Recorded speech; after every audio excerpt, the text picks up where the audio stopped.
Ini indikasi untuk harus operasi seperti itu, dan ini tidak harus operasi, ini bisa pervaginam. Ya. Nanti kalau pada akhirnya memang terjadi kemacetan persalinan, misalnya karena his yang tidak adekuat seperti itu ya.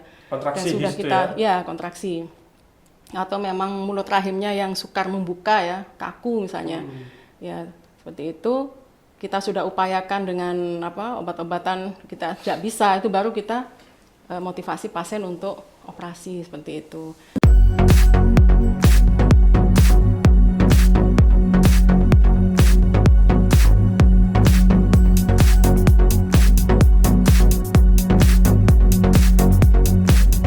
Oke, bismillahirrahmanirrahim. Assalamualaikum warahmatullahi wabarakatuh. Waalaikumsalam. Jadi pada malam kali ini kita akan membicarakan masalah tentang kehamilan, kelahiran. Kalau di bidang medis itu namanya obstetri and ginekologi. Jadi ada beberapa pertanyaan di masyarakat nih, tanya, kenapa nih kalau hamil kok harus di rapid test, harus diisolasi, padahal kan melahirkan sehat, dari dulunya biasa melahirkan, nggak kayak sekarang. Oke, langsung saja ini bersama dengan Dokter Ummu Hani ya. Iya, betul. Jangan tegang, santai aja. Oh, enggak. Jadi Dokter Ummu Hani ini dokter spesialis obstetri and ginekologi di RSUD Bangkalan. Jadi pertama nih dok, kesannya nih gimana sekarang? Enak nggak sih COVID ini? Sebagai seorang SPOG gimana? Sedikit aja. Iya. Bismillahirrahmanirrahim. Jadi saya memang berdinas di Bangkalan ini masih relatif baru ya. Oke. Jadi kalau saya bandingkan era sebelum COVID sama era setelah COVID, memang lebih menegangkan praktek di era COVID ya, apalagi kita sebagai obstetrician itu terutama di tindakan ya, kita harus ready 24 jam untuk kasus-kasus emergensi, kita harus siap, dan hampir ya mungkin 90% pasien yang masuk di kita itu pasien yang memerlukan tindakan situ ya, seperti itu, persalinan, mau persalinan normal atau persalinan dengan seksio ya. Intinya tindakan ya, ya. tindakan ya. Jadi kita harus siap seperti itu. Dan karena pasien ini akan kita lakukan tindakan, tentunya kita juga harus mengikuti di zaman sekarang ya, mengikuti protap screening pasien, karena screening ya, jadi screening.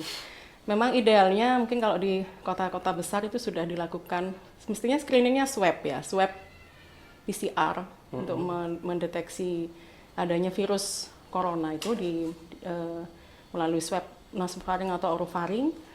Itu dikerjakan pada saat ibu sebelum dia sampai di rumah sakit rujukan, jadi prarujukan, jadi dikerjakan di puskesmas seperti itu. Jadi sebelum dirujuk swab dulu ya? Sudah swab, jadi sudah jelas statusnya ibu ini nantinya akan kita, karena nanti gini, berhubungan dengan pemetaan pasien, jadi pasien nggak mungkin kita campur ya antara pasien dengan COVID dan non-COVID seperti itu, atau yang mungkin suspek karena belum jelas ya status COVID-nya dengan yang tanpa COVID seperti itu. Cuman karena di kita ini masih di RSUD Bangkalan, kita belum siap untuk melakukan swab pada seluruh ibu hamil ya di Bangkalan. Jadi ya minimal yang bisa kita kerjakan tuh rapid ya, rapid test gini, seperti itu. Jadi orang itu harus di rapid, harus di swab itu untuk screening ya? Untuk screening ya. Jadi biar teman-teman yang bekerja nanti safe gitu ya? Safe. Sebenarnya safe untuk pasien juga. Oh, safe untuk pasien juga itu ya? Oke. Karena kita kan nggak mungkin mencampur ya antara pasien dengan corona dan yang tidak, seperti itu. Ya, supaya dia tidak berpotensi menularkan atau ditulari oleh pasien yang lain seperti itu. Jadi untuk kesehatan pasien yang lain juga ya? Untuk keamanan pasien semuanya juga. Jadi nggak dikoronakan ya? Tidak. Enggak ya? Jadi kita tuh tidak pernah mengkoronakan pasien. Ya, jadi memang saya pernah dikomplain pasien ya, waktu pasien datang ke kita dengan perdarahan, dengan APB, antepartum bleeding. Terus kita rapid, ternyata reaktif. Kita kayakan ke pasien bahwa rapid reaktif itu dia sudah pernah terpapar sama virus. Cuman itu tidak berarti dia sekarang terinfeksi Corona. seperti itu ya, terinfeksi corona. Barangkali itu hanya kekebalan jangka panjang aja yang reaktif, bukan positif ya, reaktif. Jadi pasien ini dia sudah punya kekebalan terhadap virus corona. Dan pasien seperti ini biasanya kita lanjutkan dengan pemeriksaan swab ya, kita lanjutkan dengan pemeriksaan swab. Kalau ternyata nanti positif ya terpaksa ya kita isolasi, tentunya dengan KIE ya, karena isolasinya kan juga nggak terus-menerus. Harus dioperasi, ya. Tapi dia positif, itu gimana, Dok? Kita punya dua OK. Oh, enggak apa-apa ya, bisa ya? Enggak apa-apa ya, jadi kita memang sudah menyediakan ya di rumah sakit kita itu ada OK yang khusus dikerjakan untuk pasien dengan rapid positif, tapi ada juga OK yang kita pisah ya, jadi kita punya OK lain yaitu khusus untuk pasien yang jadi walaupun positif tetap ya. Kalau perlu segera tindakan bisa ya? Bisa. Sekarang gini, Dok, ini ya. Sekarang gini, Bu, saya nanya ini. Pelayanan kebidanan di era non-COVID di Poli dulu nih, ya. Di Poli dulu. Ada nggak sih bedanya dengan setelah era COVID ini? Alat-alatnya apa lebih rumit atau lebih sederhana? Bagaimana, Bu? Yang sebelum COVID dulu Kalau sebelum COVID ya kita tidak menggunakan protokol kesehatan COVID tentunya ya. Kita nggak pakai masker, nggak perlu sterilisasi ruangan seperti itu ya. Dan kesannya memang lebih rileks ya pelayanan karena kita tidak dihantui oleh penularan oleh ini ya Pak, virus corona ini ya. Pasien juga sebelum era COVID ini banyak ya yang berkunjung ke poli kita ya. Memang setelah era COVID menurun hampir 50% kunjungan ke poli itu ya. Jadi banyak alasannya ya, memang pasien mungkin takut ya, takut tertular dengan pasien lain seperti itu yang positif corona. Dan memang sebenarnya ada himbauan dari POGI untuk menunda pemeriksaan pada trimester kedua. Ya, jadi pada trimester awal atau trimester ketiga ya memang disarankan tetap harus periksa dengan protokol kesehatan seperti itu untuk keselamatan ibu. Seperti itu ya. Dan di era COVID ini, selain kunjungan menurun, kita juga sehari-hari dalam berpraktek itu memang kita menggunakan APD level 3. Kalau yang di poli kandungan di RSUD, Bu, ada apa aja alat-alatnya, Bu? Kita punya USG ya. Alat USG. Ya, alat USG itu canggih nggak tuh? Canggih sekali USG-nya. Ya, punya Evolution ya. Nggak boleh nyebut merek. Itu kelebihannya dengan USG itu. Jadi, kita bisa lihat apa? Resolusinya bagus USG kita itu. Jadi kita bisa melihat biometri janin ya. Jadi ukuran-ukuran janin itu bisa kita pantau, kita periksa ya. Kesejahteraan janin juga kita bisa pantau ya dari cairan ketubannya seperti itu. Kemudian dari kita pantau dari berat janin ya. Jadi selama ini kita juga punya TVS ya, transvaginal sonografi. Jadi kadang-kadang untuk menentukan adanya gestasi atau kantong kehamilan di usia kehamilan awal pada saat 5 minggu itu kan kadang-kadang tidak jelas ya kalau kita lihat dengan transabdominal yang lewat perut gitu ya. Nah, kalau kita lakukan pemeriksaan dengan transvaginal, kita masukkan alat probe-nya itu, alat USG-nya lewat vagina itu sudah jelas kelihatan. Kalau selain USG yang canggih apa lagi, Bu? Kita ada fasilitas pemeriksaan pap smear juga ya. Pap smear ada. Kemudian biopsi CA cervix pada kasus suspek CA cervix bisa kita langsung kerjakan di situ kalau kondisi pasiennya baik. Kita juga punya fasilitas patologi anatomi yang siap mengerjakan sampel-sampel yang dari poli juga begitu. USG tadi itu bisa untuk mendeteksi jenis kelamin enggak, Bu? Bisa. Usia berapa bulan misalnya? Usia di atas 5 bulan. Ya. 5 bulan ya? Bisa. 20 jadi minggu untuk ke atas. Para viewers boleh langsung ke rumah sakit ya, Bu ya? Iya, silakan. Itu di masa COVID masih tetap ada enggak, Bu? Masih, kita masih melayani. Menjalani ya? Kita melayani. Kita siap terus ya. Siap terus ya. Ya, polinya buka setiap hari. Ya mungkin dengan agak serem ya pakaian-pakaian. Ya awal-awal gitu ya, tapi sekarang sudah enggak terlalu sih sebenarnya. Karena sudah sudah lama terpaparnya. Sekarang untuk kasus Objin sendiri, Dok.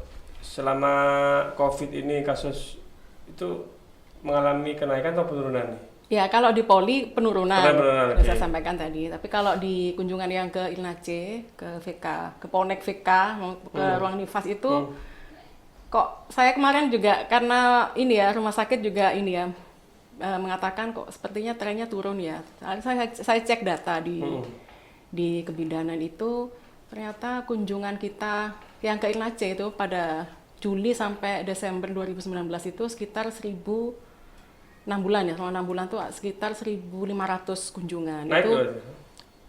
atau 2019. 19, oke. 2020 ini justru 1.600 dari Januari 2020 sampai Juli kemarin 2020. Ya sebenarnya kalau ngelihat trennya kesannya juga enggak ini ya, Nggak ada enggak perubahan ya. ada perubahan Normal ya. lah ya.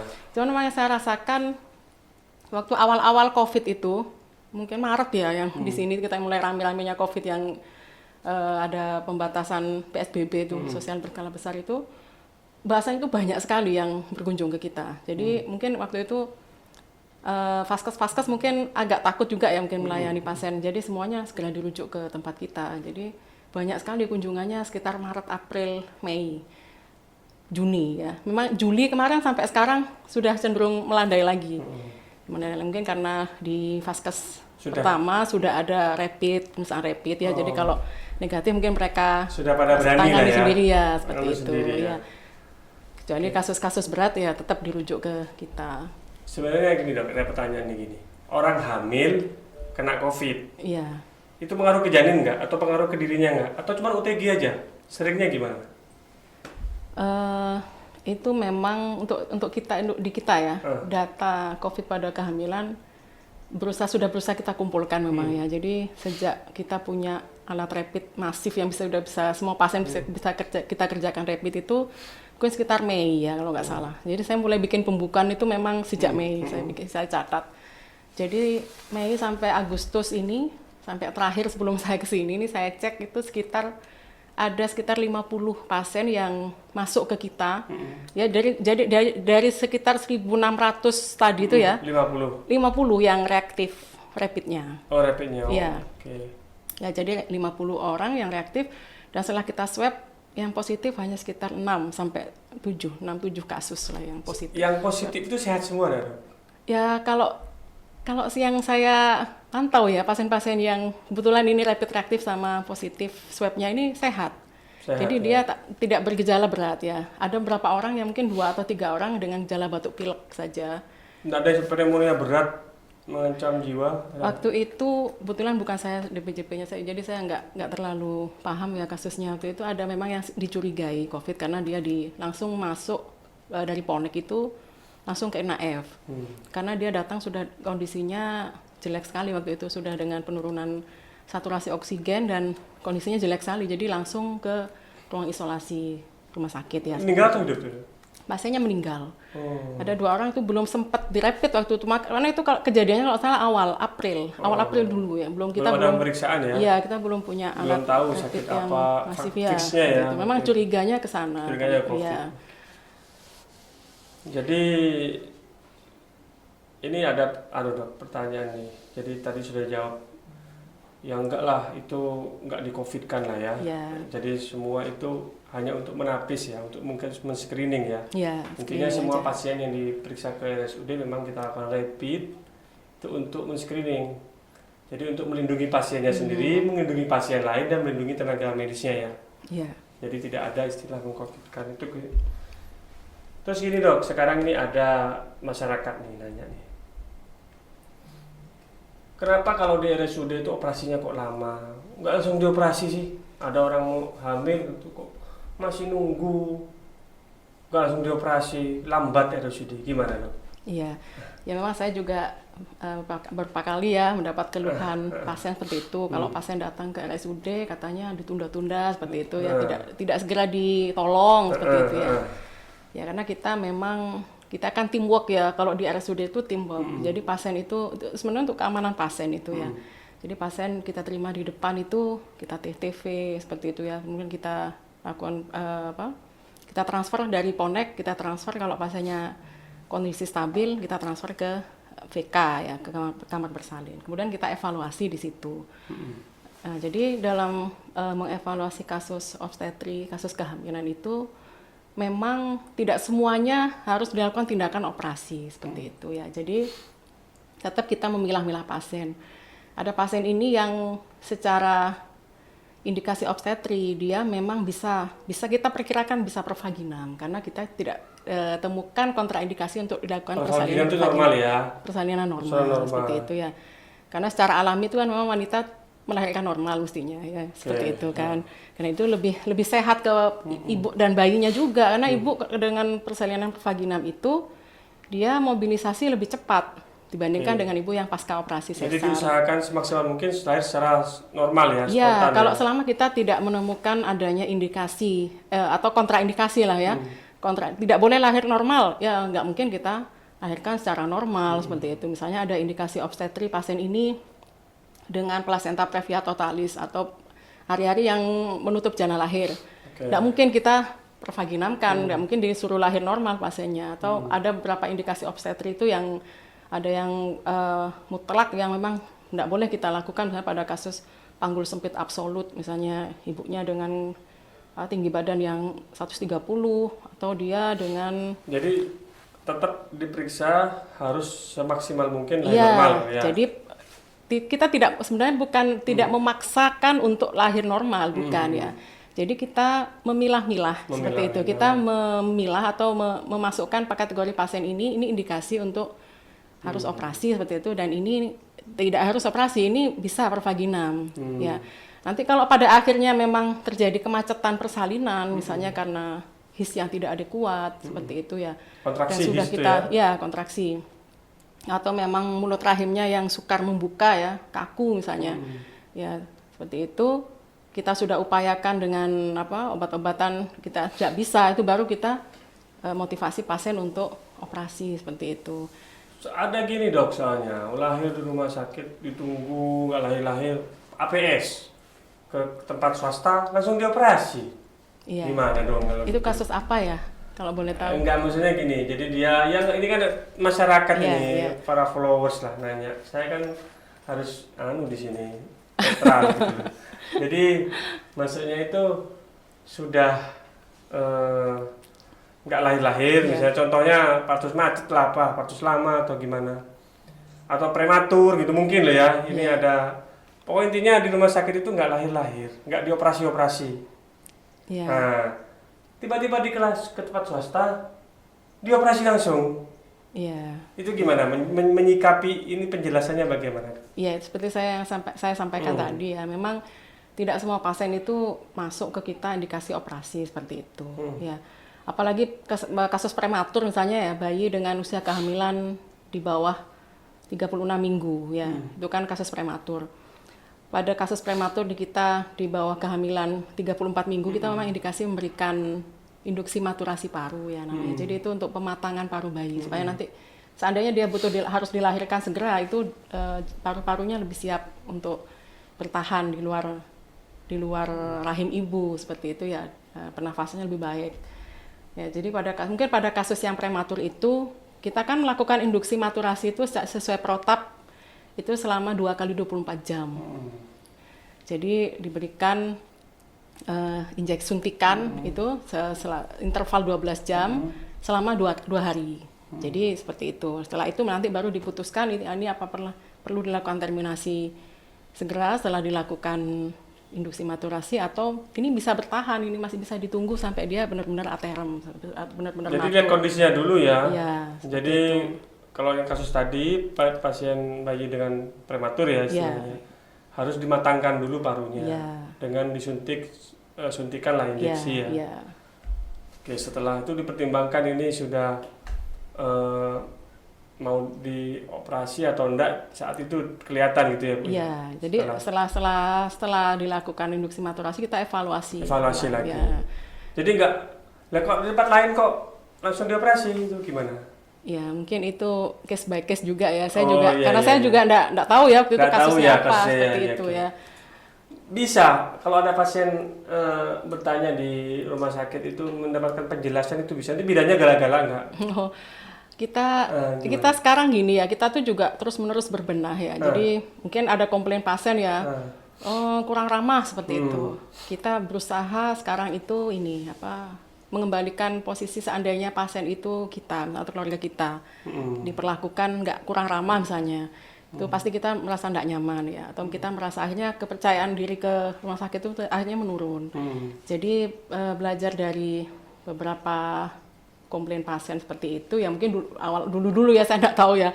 Kalau sekarang saya lihat dan sudah kita terapkan juga ya, setiap kali ada rapat koordinasi kita selalu mengingatkan untuk sebaik mungkin ya dalam melayani pasien ya. Jadi kita enggak. Jadi pembenahan ke arah situ ada iya, ya? sudah kita terus berbenah. Ya, kalau yang sekarang saya lihat pasien bidannya ramah-ramah. Dan bidan-bidan yang di kita tuh alhamdulillah cantik. Iya, cantik-cantik juga. Jadi ya tolong ya, bidannya cantik-cantik. Dan mereka juga profesional ya, karena sudah cukup lama dinas di bagian kandungan, kebidanan dan kandungan RSUD Bangkalan seperti itu. Cantik tapi nggak gala-gala ya? Oh, enggak. Jadi ini sekarang Bu, mungkin yang terakhir nih. Iya. Saran-saran selama Covid untuk, soalnya saya pernah dengar ya di Jawa Tengah itu ada pengumuman di selama Covid nggak boleh hamil. Selama Covid nggak, tapi ternyata kan orang pada isolasi mandiri di rumah semua. Jadi banyak yang hamil. Banyak yang hamil. Nah, mungkin ada tips-tips saran-saran selama ya yang sudah terlanjur hamil ya. Monggo Ibu, silakan di sini. Jadi saran ya untuk atau masukan ya untuk ibu-ibu yang sudah terlanjur hamil ya, berarti ya. Yang sudah terlanjur hamil, ibu-ibu hamil ya, memang di era Covid ini belum ada penelitian yang pasti ya mengarah pada kalau ibu hamil itu lebih rentan atau lebih mudah terinfeksi virus corona dibanding populasi biasa.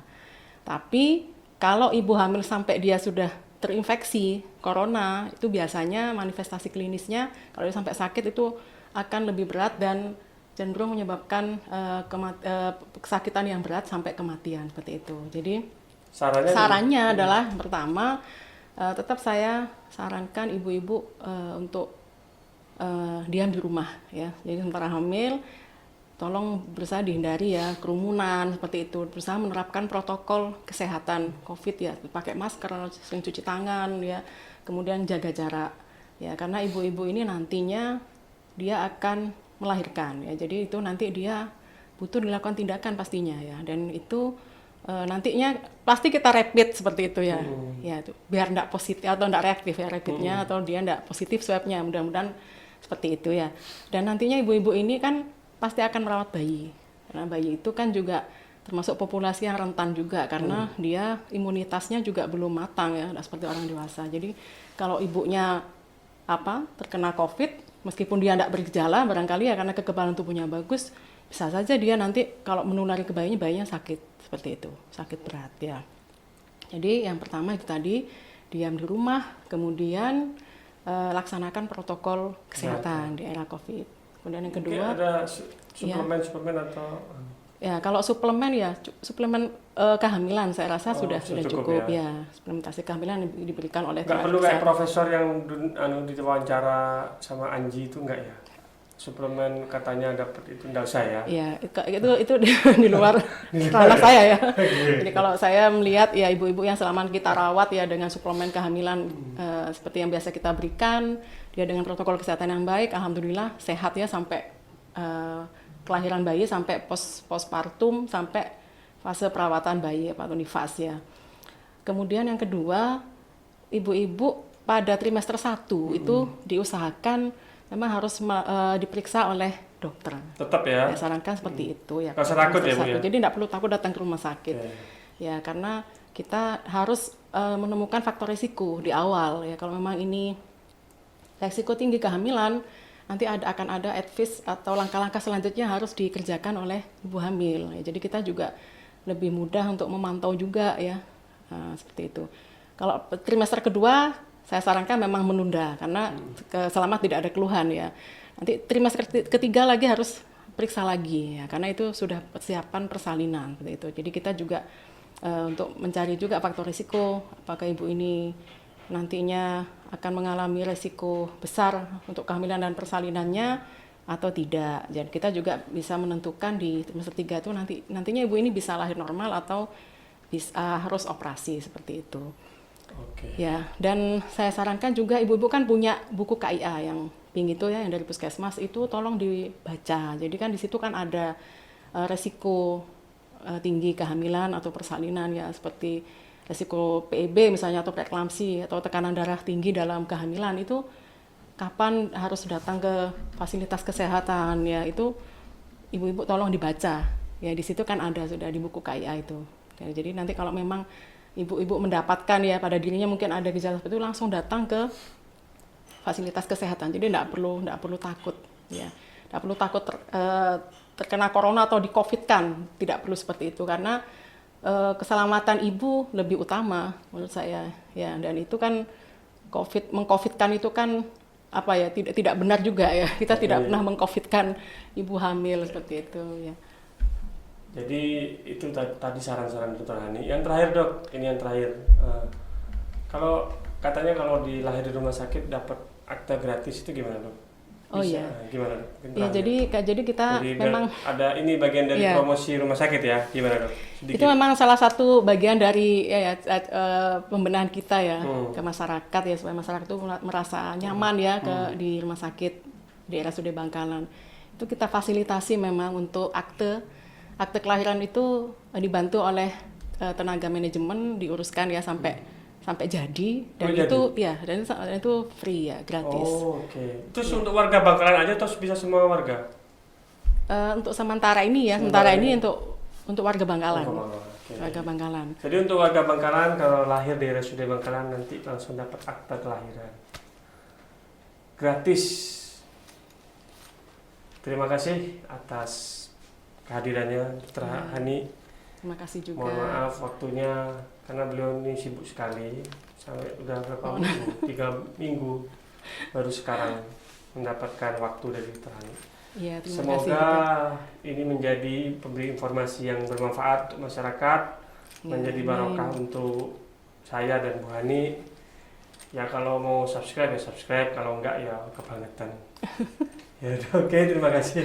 Wassalamualaikum warahmatullahi wabarakatuh.